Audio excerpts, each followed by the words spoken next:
할렐루야. 오늘도 여러 원근 각처에서 하나님을 예배하는 예배자가 되시기 위해 주님 앞에 나오신 여러분, 주님의 이름으로 축복하고 환영합니다. 오늘 예배 시간 가운데 은혜 성령께서 역사해 주셔서 존귀한 주 예수 그리스도의 보혈이 우리의 영혼을 새롭게 해주시고, 그 보혈의 능력으로 여러분의 가정이 새롭게 되고, 우리 교회가 새롭게 되며, 우리 나라가 하나님의 은혜로 새롭게 되고 치유되는 은혜와 축복의 예배 시간이 되시기를 주님의 이름으로 축원합니다. 여러분은 혹시 팍스 로마나라는 단어를 들어보신 적이 있습니까? 로마의 평화라는 이제 뜻하는 단어인데, 이런 이 강력한 군사력을 바탕으로 대략 200년간의 지중해 세계를 지배했던 로마 제국의 평화의 시대를 팍스 로마나라고 했습니다. 그런데 여러분, 이 강력했던 로마 제국이 어떻게 해서 멸망을 했는가, 이 부분에 대해서 여러 학자들이 연구를 했는데, 그 가운데 거의 모든 연구 학자들이 공통된 의견이 있습니다. 뭐냐면 이 팍스 로마나의 그 자체에 내재된 원인 때문에 그렇다라고 분석을 했는데, 그게 무슨 뜻이냐면 200년간 평화의 시대가 지속이 됐는데, 그 평화에 익숙해졌던 로마인들이 결국에는 나태해져 버렸다는 것입니다. 대체 우리가 왜 이렇게 무거운 갑옷을 입고 지내야 되느냐? 더 이상 싸우기를 원치 않고 군인 되기를 원치 않는, 시민들이 옛날에는 군인이 되기를 원했는데 군인 되기를 거부하는 그런 시대가 이르게 되었답니다. 그래서 그 로마 군인들의 빈자리를 누가 메꿨냐? 게르만 용병들이 메꾸게 됐고, 그래서 여러분 이제 시간이 지남에 따라서 팍스 로마나로 말미암아 강한 로마가 아니라 약한 로마가 되었다는 것입니다. 결국에는 여러분 무엇이죠? 평화에 취해서 갑옷을 거부했던 로마 제국의 빈틈과 나태함이 제국의 멸망을 불러왔다라고 분석을 했던 것입니다. 여러분, 우리에게 있어서 영적인 전쟁도 마찬가지입니다. 평화의 심취에서 갑옷을 던져버렸던 로마 제국이 결국은 패하고 망했던 것처럼, 하늘의 무기로 무장되지 않는 성도는 영적 전쟁에서 승리할 수 없는 것입니다. 그래서 여러분, 주님께서 에베소서 본문에 우리에게 이렇게 말씀을 합니다. 에베소 6장 11절 말씀을 보니까 같이 읽겠습니다. 마귀의 관계를 능히 대적하기 위하여 하나님의 전신갑주를 입으라. 아멘. 6장 13절에서 다시 한 번 더 강조하고 있습니다. 13절 말씀. 그러므로 하나님의 전신갑주를 취하라. 이는 악한 날에 너희가 능히 대적하고 모든 일을 행한 후에 서기 위함이라. 아멘. 여러분, 하나님의 전신갑주라는 단어가 두 번에 걸쳐서 반복이 되고 있습니다. 두 번 반복했다. 무슨 뜻일까요? 중요하다. 성경은 여러분 반복을 잘 안 합니다.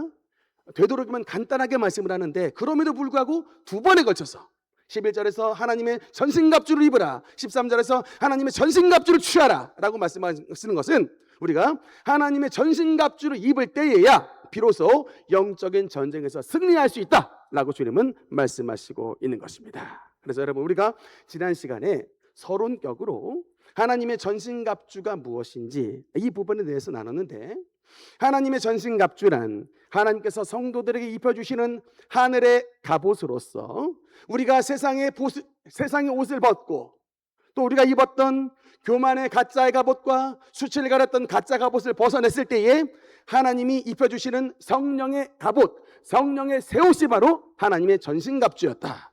이 부분에 대해서 우리가 지난 시간에 말씀을 나눴습니다. 기억나시는 분 아멘. 아멘. 이제 오늘부터는 이제 구체적으로, 그렇다면 하나님의 전신갑주란 구체적으로 어떤 부분으로 구성되어 있는가, 이제 이 부분에 대해서 여러분과 이제 한 주씩 하나님의 전신갑주, 주님의 무기에 대해서 한 주씩 말씀을 나눌 텐데, 여러분 특히 이제 오늘 본문이 기록된 말씀이 에베소서의 말씀인데, 이 에베소서의 말씀은 바울이 기록했다 해서 바울서신이라고 하고, 특별히 그 안을 조금 더 세분하면 옥중서신이다라고 말씀을 드렸습니다. 여러분, 이제 옥중서신인데 사도 바울이 이 에베소서를 어느 과목에서 썼을까요?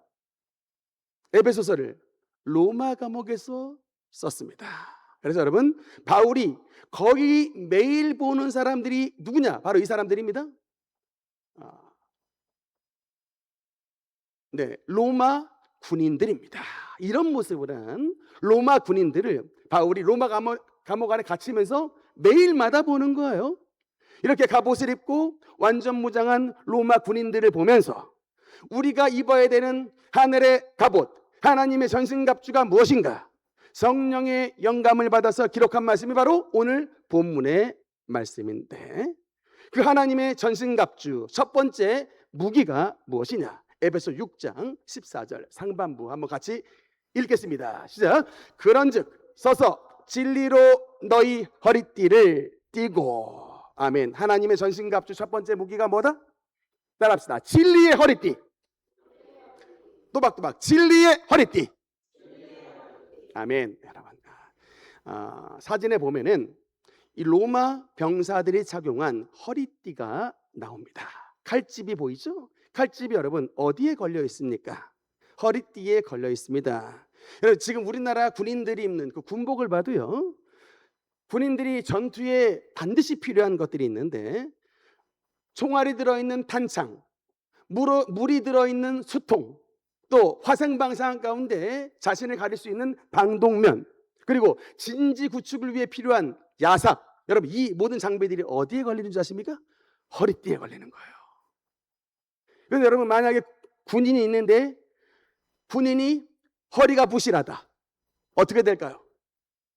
이런 모든 무기가 백약이 무효한 거야. 허리가 부실한 군인이다. 아무리 좋은 무기를 가지고 있어도 그것을 휘두를 수 있는 힘 자체가 없습니다. 모든 무기들이 의미가 없는 상황이 됩니다. 허리가 아프면 이런 무기를 사용할 수 있는 힘이 없기 때문에 허리를 보호하는 것 자체가 너무나도 중요합니다.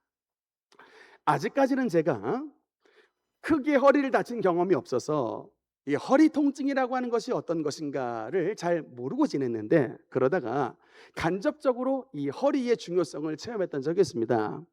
우리 그 부목사님이 화전동에서 이제 시절에, 화전동 우리 교회 시절에 허리를 다쳤어요. 근데 왜 다쳤냐면 무거운 화분을 들다가 그만 허리를 삐끗해가지고 이제 그때서부터 이제 허리병이 도졌는데, 저는 그게 그렇게 심각한 줄은 몰랐다가 한 번은 몇 년 있다가 우리 교역자들이 같이 여름 휴가를 갔는데, 휴가 갔다가 급하게 그냥 하루만 지내고 급히 집으로 다 복귀를 했습니다. 왜냐하면 우리 부목사님이 허리병이 도져가지고 도무지 버틸 수가 없는 거예요. 그래서 나중에 이제 들어보니까, 근데 허리병이 도져도 여러분 어떻게 해요? 먹고 살아야 되죠. 밥을 먹어야 되잖아요. 그래서 먹고 살겠다고 밥을 먹는데 이게 엎드려가지고 침대에 엎드려서 숟가락질을 했다는 얘기를 제가 들었습니다. 그러니까 얼마나 이게 고생스러워요. 그래서 이제 우리나라에 좋다고 하는 병원들, 허리 통증 유명한 병원들이 저 강남에 병원들이 많습니다. 가서 뭐 MRI도 찍고 뭐 좋다는 주사, 좀 비싼 주사도 허리에 맞고 막 했는데 그냥 그때뿐이지 특별한 차도가 없는 상태였는데, 우리 부목사님하고 제가 그런 상태에서 우리 지축동 건축을 인부처럼 같이 공사를 했어요. 그러니까 막 뭐 하나 막 들라 그러면 막 신음소리가 입 사이에서 막 새 나왔어요. 막 끙끙 그러면서 막 그냥 감출라 그러는데도 막 그냥 끙끙 막 새 나오는 그런 상태로 우리가 지축동 성전 건축에 막 그냥 인부로 봉사를 했는데, 그러다가 이제 한참 공사 중이었던 어느 날 우리 부목사님 가정에서 식사 초대를 받았습니다. 그래가지고 그 집에 가서 이제 식사를 하는데 원로 목사님이 이제 대표로 기도를 해주시는데,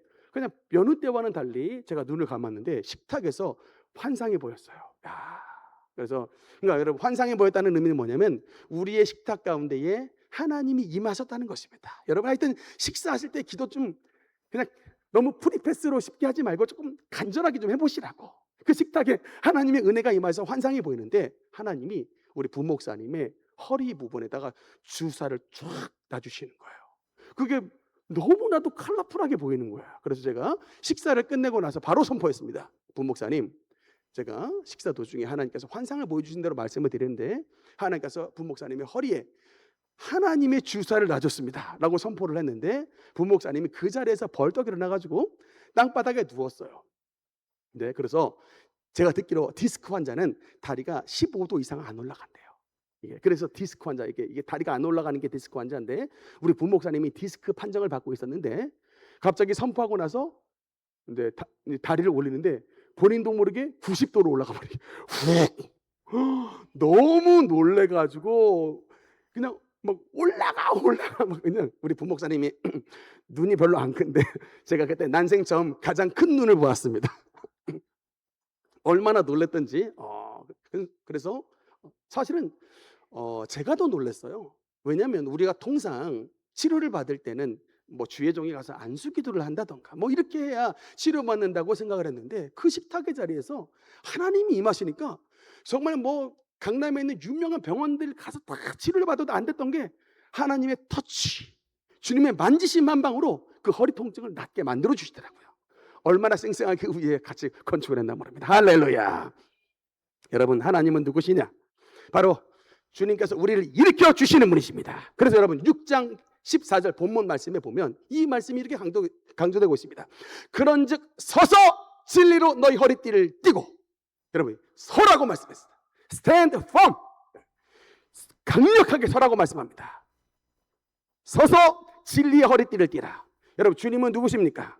우리를 서게 만들어 주시는, 우리를 일으켜 주시는 분이신 것입니다. 우리를 병상에서 일으켜 주시고 낙담과 절망에서 일으켜 주시고 희망 없는 우리를 소망으로 일으켜 주시는 그분이 바로 우리 주 예수 그리스도이신 것입니다.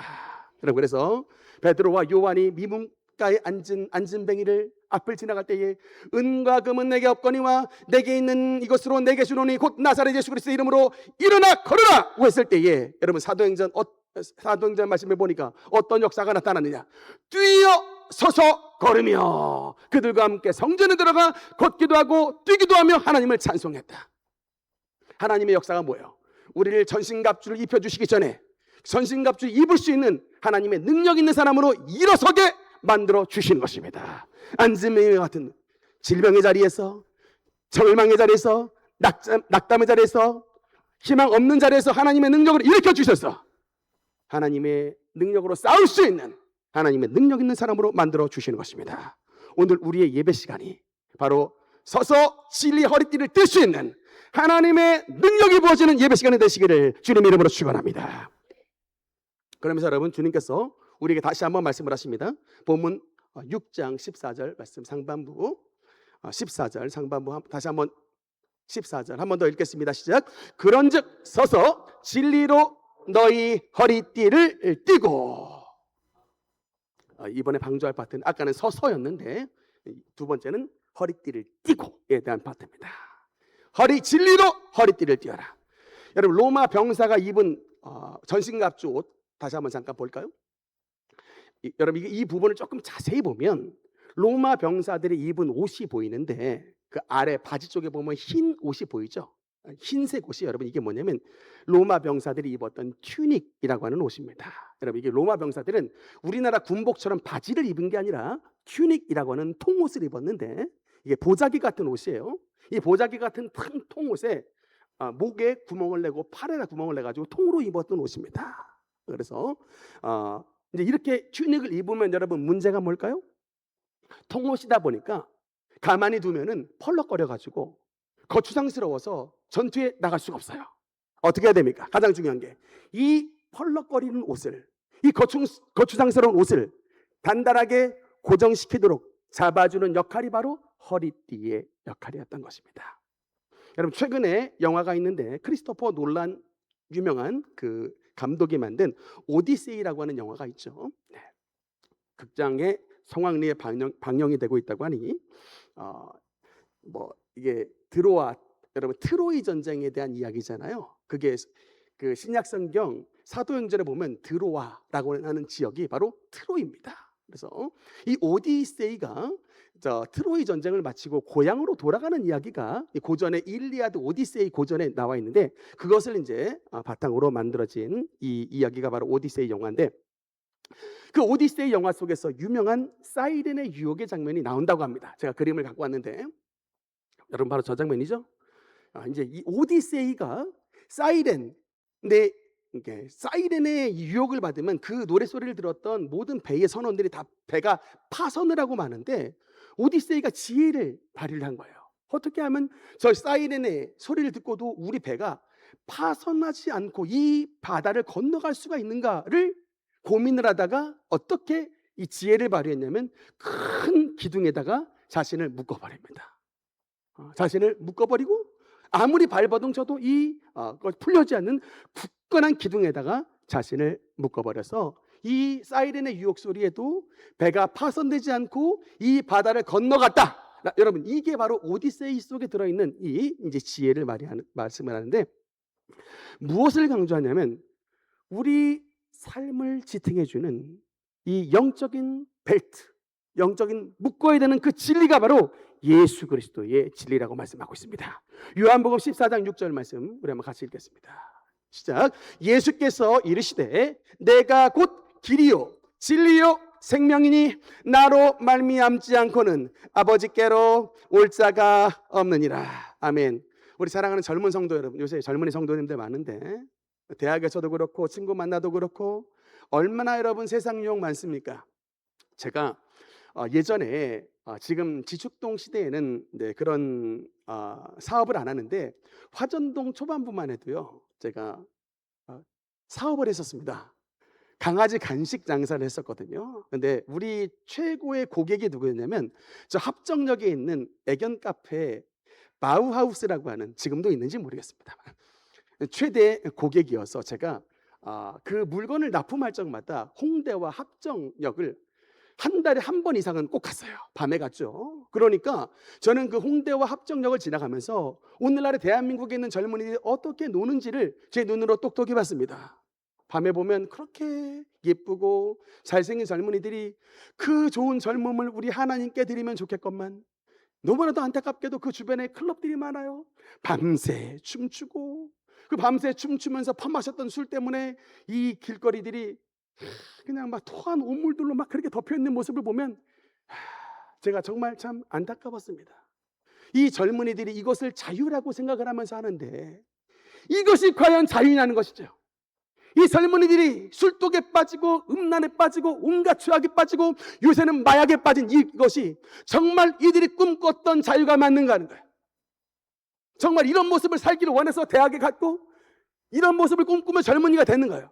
여러분, 근데 이게 이렇게, 근데 자기들도 그렇게 되려고 마음을 먹었던 건 아닌데 이 사이렌과 같은 유혹의 세상 속에 배를 타고 지나가다 보니까 어느새 자신의 인생이 파손된 인생이 되는 거예요. 술에 파손되고 마약에 파손되고 음란에 파손되고 온갖 상처와 죄악으로 말미암아 파손된 인생을 살아가게 되어 있습니다. 여러분, 그래서 주님은 우리가 말씀하는 거예요. 진리의 허리띠로 묶으라고 말씀합니다.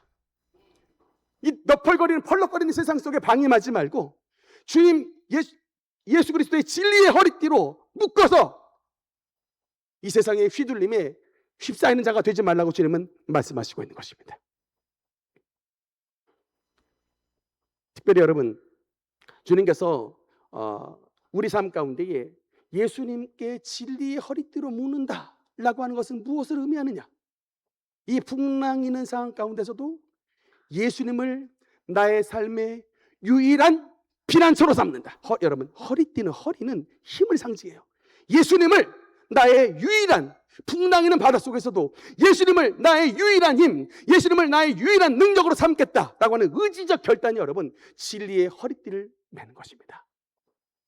여러분, 구약시대의 히스기야가 어땠어요? 이사야 선지자가 와서 유언장을 쓰라고 말을 합니다. 왕이시여, 하나님께서 왕이 이제 돌아가실 것을 말씀하셨사오니 유언장을 쓰십시오. 여러분, 의사가 말을 해도 하늘이 무너질 판인데 하나님의 대선지자 이사야가 와서 유언장을 쓰라, 당신은 곧 죽을 것입니다 라고 얘기했을 때에 여러분 얼마나 마음이 무너지겠습니까? 그런데 여러분, 그 상황 가운데 그 이야기를 들었던 히스기야가 어떻게 하느냐? 명의를 찾아가질 않아요. 그 당시에 유명한 의사들을 찾아가지 않습니다. 그 얼굴을 벽으로 향하고 여호와께 심히 통곡하며 울며 기도했다라고 써 있어요. 여러분, 이게 뭐예요? 여호와를 그의 삶에 진리의 허리띠로 삼았던 거예요. 하나님과 자신을 묶어버린 거예요. 주여, 저를 버리지 마옵소서라고 주님을 그냥 묶어버린 거예요. 주님의 진리의 기둥에 잘 묶어버린 거예요. 하나님, 나를 버리지 말아달라고 묶어버리는 거예요. 여러분, 바로 이 신앙입니다. 성경을 보니까 단 한 사람도 은혜를 거저받은 사람이 없어요. 그런 풍랑이 있는 환경 가운데 질병이 풍랑이 일고 물질의 풍랑이 일고 가정 파괴의 풍랑이 있는 상황 가운데 여러분 하나님을 예수 그리스도를 그의 삶의 기둥으로 삼고 그 기둥에 강력하게 묶었던 사람들, 그게 바로 주님께서 믿음으로 인정하셨어요. 하나님께서 그 히스기야의 믿음을 보시고 15년의 수완을 연장시켜 주셨던 것입니다. 할렐루야. 우리가 오늘 배워야 되는 교훈이 무엇입니까? 여러분의 삶 가운데 적용시켜야 되는 교훈이 무엇입니까? 여러분, 우리 수험생들 이 수능의 파고가 불고 사업하시는 분들 막 물질의 파고가 불고 가정 안에서 여러 가지 생각지 못한 막 부부싸움과 이혼과 여러분 이제 분열의 다툼에 막 파고가 일 때에 하나님의 말씀을 진리의 허리띠를 매라. 우리 삶에 어떻게 적용하겠냐고요. 주여, 나를 이 풍랑 가운데서 건져주실 유일한 나의 삶의 기둥은 오직 예수 그리스도일 뿐인 것입니다 라고 주님 앞에 더욱더 가까이 나가는 거예요. 흔들리지 않게 주님과 나를 묶어버리는 것입니다. 여러분, 주님을 바라보고 주님의 기둥을 묶는다고 하는 것은 신앙생활을 조금 더 열심을 내는 거예요.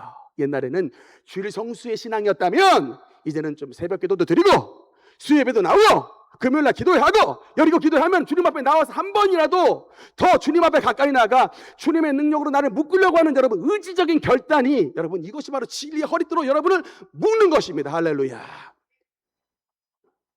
신앙생활은 여러분 전쟁입니다.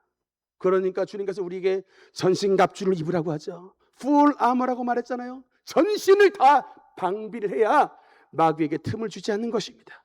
여러분, 마귀는 지혜로운 놈입니다. 마귀는 간사한 놈입니다. 최소한 마귀의 연식이 몇 년인 줄 아세요? 6,000년이야. 여러분, 지혜로 마귀를 대적할 사람이 없어요. 이게 늙은 여우 왕여우가 여러분 이게 마귀라고. 우리 조상도 무너뜨렸고 우리 할아버지 무너뜨렸고 첫 인류 아담과 하와를 무너뜨린 놈이 마귀예요. 전략을 잘 알고 있습니다. 마귀는 그래서 지혜로 싸우는 것이 아니라 믿음으로 싸우는 것입니다. 여러분, 그러면서 주님께서 우리에게 말씀을 하십니다. 요한복음 14장 32절 한번 같이 읽겠습니다. 시작. 진리를 알지니 진리가 너희를 자유롭게 하리라.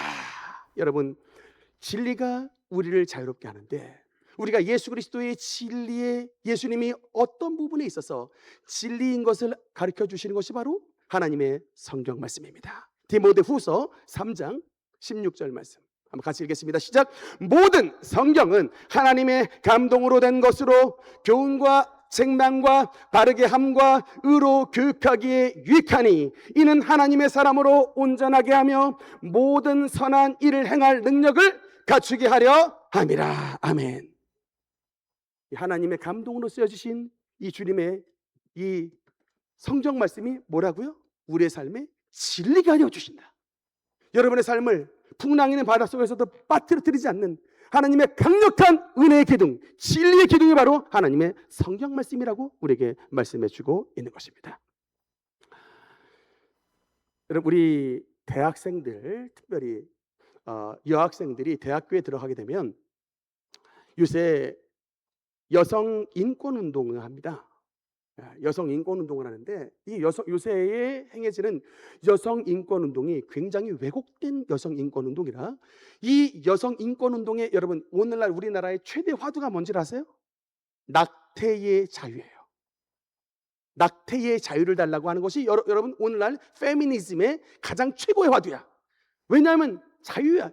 내 뱃속에 있는 아이를 내가 지울 수 있는 자유가 있기 때문에 나에게 그 자유권을 달라고 하는 거예요.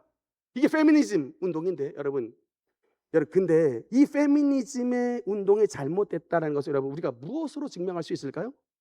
무엇으로 할 수가 있을까요? 여러분의 여자아이 속에 있는 그 뱃속의 아이는 여러분의 것이 아니라 하나님의 형상을 닮은 자녀예요. 본질상 하나님이 주신 거야. 내 마음대로 함부로 이 생명을 없앨 수가 없습니다. 여러분, 우리가 동물과 원숭이와 우리 사람이 비교했을 때에 우리 사람이 동물보다 위대한 존귀한 이유가 뭐예요? 진화론으로는 죽었다 깨어나도 설명이 안 돼.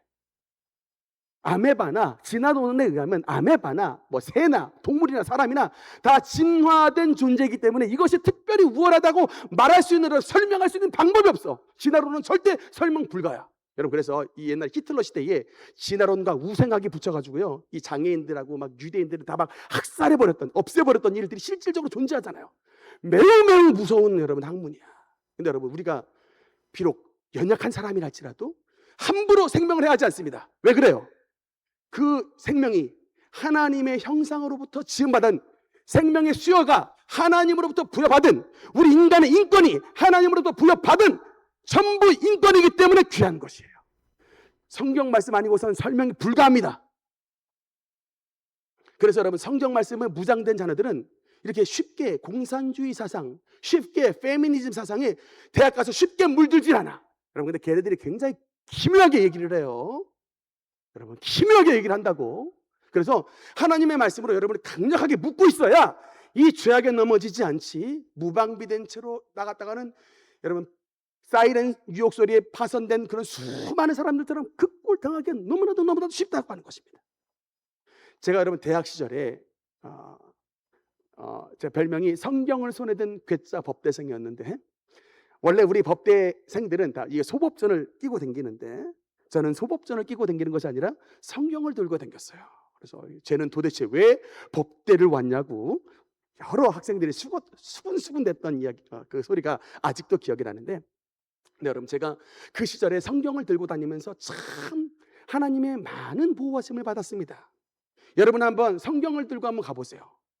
여러분, 이게 성경을 들고 가보시면 이게 이 세상 친구와 하나님을 믿는 백성들이 딱 나눠져요. 여러분, 하여튼 여러분이 학교에 한 성경을 한번 들고 가보시라고. 주변에 나쁜 친구들이 오지를 않아요. 주변에 악한 인간들이 얼씬하지 않습니다. 한 번은 제가 성경을 들고 대학 시절에 서 있는데 어떤 아주머니가 와가지고 저한테 한마디를 하더라고요. 총각, 놀다가. 이게 무슨 말인가? 총각 놀다가 그래요? 그래서 그래서 이게 딱 쳐다봤습니다. 총각, 예쁜 아가씨들 많이 있으니까 놀다가 그러더라고요. 제가 그래서 그때 이 성경을 끼고 있었는데 이 안에 품고 있다 이거 이렇게 들고 보여줬어요. 그랬더니 그 아주머니가 아이고 죄송합니다. 아이고 죄송합니다. 그 사람들도 아는 거예요. 하나님의 말씀을 든 사람이구나. 아이고 죄송합니다. 아는 거야. 양심을 팔아먹죠. 여러분, 돈에 양심을 팔아먹지만 이 자체가 여러분 하나님의 빛이 비쳤을 때 자기가 어둠에 속했다는 것을 아는 거야. 아이고 죄송합니다. 여러분, 한번 성경을 들고 여러분 한번 걸어가 보시라고. 여러분의 삶 가운데 하나님의 은혜의 빛이 비치게 되는 것입니다. 하나님의 천군천사 파송시켜 주시는 것입니다. 하나님의 능력 여러분을 호위해 주시는 것입니다. 여러분, 이게 막 능력만 호위되는 것이 아니라, 제가 대학생 시절에 성경 들고 병원 전도 다녔는데 그 대학생 시절에 여러분 제가 무슨 능력이 있겠어요. 근데 여러분 그냥 담대하게 병실에 환자들 막 4분 5분 막 누워있으면 가서 그냥 복음 전하고요, 안수기도 했어요. 능력도 없는데 그냥 주여 그러면서 그냥 안수기도 했는데, 야, 하나님이 믿음으로 역사해 주시더라니까. 막 병 나왔다고 그냥 막 찬송 부르고 그 자리에서 막 영접기도 하시는 할머니 할아버지를 정말 많이 만났습니다. 할렐루야. 말씀의 결론을 맺겠습니다. 사랑하는 성도 여러분, 우리가 진리의 허리띠를 맨다라고 하는 것은 영적으로 어떤 의미가 있느냐? 잠언 16장 17절 말씀에 보니까, 한번 같이 읽겠습니다. 시작. 악을 떠나는 것은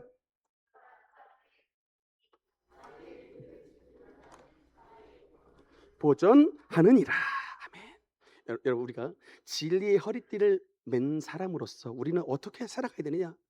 하나님 앞에서 정직한 삶을 살아가야 됩니다. 여러분, 우리나라 유명한 대학 가운데 한동대라고 하는 포항에 있는 대학교가 있는데, 기독교 대학입니다. 그 한동대학에 유명한 그 이제 원칙 중에 하나가 뭐냐면, 시험 시간에 감독님이 안 계세요. 시험 시간에 감독님이 안 계십니다. 이유가 뭘까요?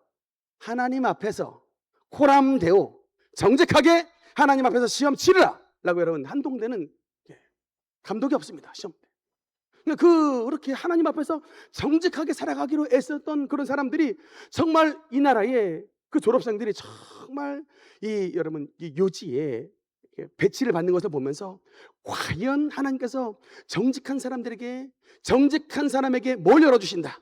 시온의 대로를 열어주시는 것입니다. 여러분, 대로가 뭐예요? 활짝 열린 길이고 활짝 열린 문입니다. 구불구불한 길이 가는 것이 아니라, 비탈진 길을 가는 것이 아니라, 낭떠러지가 있는 것이 아니라, 여러분 대로를 주신답니다. 누구에게? 진리의 허리띠를 메고 정직한 길을 걸어가는 자에게. 그러면서 여러분 우리의 경고의 말씀을 하십니다. 잠언 6장 16절 17절 두 절 읽겠습니다. 여호와께서 미워하시는 것 곧 그의 마음에 싫어하시는 것이 67가지니 곧 교만한 눈과 거짓된 혀와 무죄한 자의 피를 흘리는 손과 우리의 몸의 7가지 신체 부위 마음까지 합해서 7가지 가운데에 하나님이 두 번째 사항으로 너희에게 미워하는 부분이 있다라고 말씀하는데 뭐래요? 거짓말하는 혀를 주님께서 미워하신답니다. 여러분 이게 마귀의 역사가 도대체 마귀의 역사가 어디 있는가? 사단이 어디에 있는가? 귀신이 어디 있는가? 여러분 궁금하십니까? 사탄이 도대체 어디에 있는가? 거짓말하는 여러분의 혀에 있는 거예요. 사탄이. 여러분이 거짓말하면 그 혀 위에 마귀가 있는 것입니다. 하나님은 정직한 영이세요. 진실한 영이십니다. 신실한 분이세요. 하나님의 성령께서 역사해 주시면 우리 삶에 거짓을 멀리하게 되어 있는 거예요. 진실하게 서게 되는 것입니다. 시험을 볼 때도 진실하게 하고 사업을 할 때도 진실하게 하고 가정 안에서도 뭐 어떤 상황 모면하겠다고 거짓말하는 것, 여러분 하나님의 성령 받은 사람은 거짓을 멀리하게 되어 있는 것입니다. 할렐루야. 여름철마다 제가 참 기억이 났던 지금 이제 휴가 기간인데 아주 휴가 기간을 너무나도 망치게 했던 기억이 있습니다. 강원도 지역에 갔더니 무슨 마트에 들어갔었는데 사지도 않았던 과일 박스가 한 박스 계산서에 들어있더라고요. 여러분 제가 원래 계산서를 잘 안 보는 스타일이에요. 근데 제가 딱 봐도 가격이 너무 올라 있는 거예요. 그래서 보고 이게 뭐냐 했더니 얼굴 하나 안 변하고 미안합니다 그러고 그냥 실수라고 빼버리더라고요. 그러더니 또 갔더니 어떤 막국수 집에 들어갔는데 시키지도 않았던 보쌈이 또 찍혀져 있는 거예요. 아 이게 휴가 기간에 정말 그러니까 이 강원도 지역에서 휴가 기간에 한몫 보려고 하는 사람들의 마음속에 여러분이 뭐가 있어요? 한마디로 말하면 거짓이 역사하는 거예요. 거짓이. 진실함이 아닌 거짓이 역사해가지고 한몫 보려고 하는.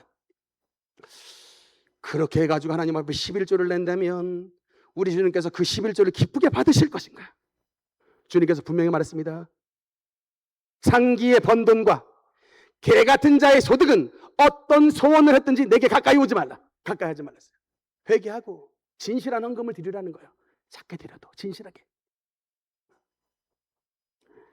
오늘 하나님의 성령께서 우리의 심령 가운데 은혜 베풀어 주셔서 우리의 삶에 진리의 허리띠로 무장해 주시는 하나님의 은혜가 나타나기를 주님 이름으로 축원합니다.